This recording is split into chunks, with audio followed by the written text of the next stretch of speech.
বন্ধুরা দেখো, কালকে বাবা বাজার থেকে তেলাপিয়া আর চারাপোনা মাছ নিয়ে এসেছিলো, তো সেটাই রান্না করবো। তার জন্য কী কী উপকরণ নিয়েছি দেখো। টমেটো কুচি নিয়েছি, আর নিয়েছি গোটা জিরে, কালো সর্ষে, কাঁচা লঙ্কা, আদা। তো চলো এই মশলাটাকে বেটে নিই। দেখো বন্ধুরা, আমাদের মশলাটা বাটা হয়ে গেছে।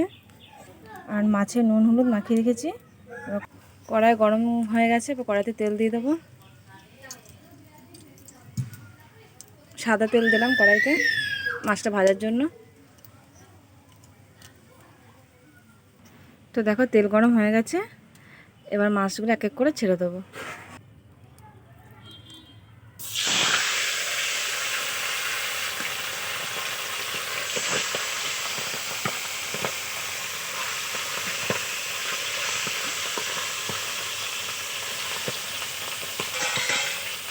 তো মাছগুলো অনেক বড় বড়, তো দুটো করেই ভাজবো, বেশি দিলে মাছগুলো ভেঙে যাবে।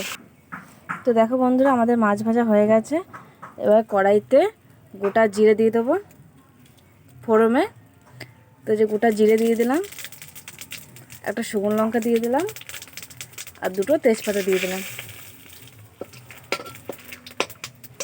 এটা ভালো করে একটু ভেজে নেবো জিরেটা।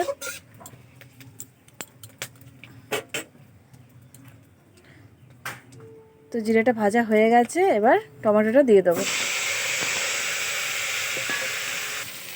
তো দেখো আমাদের মশলাটা হয়ে গেছে প্রায় ভাজা, এবার জল দিয়ে দেবো।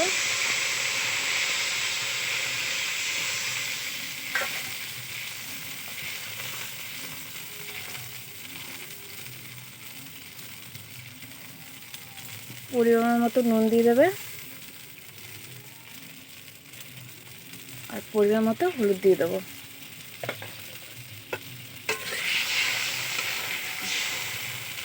এবার ঝোলটা একটু ফুটে উঠলেই মাছগুলো দিয়ে দেবো।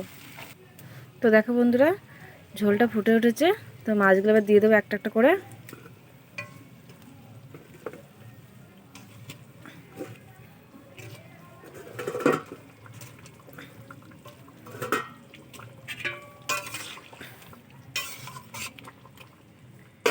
এবার এর উপরে বাটা মশলাটা দিয়ে দেবো, সর্ষে বাটা, জিরে আদা বাটা যেটা পেস্ট করেছিলাম সেটা দিয়ে দেবো।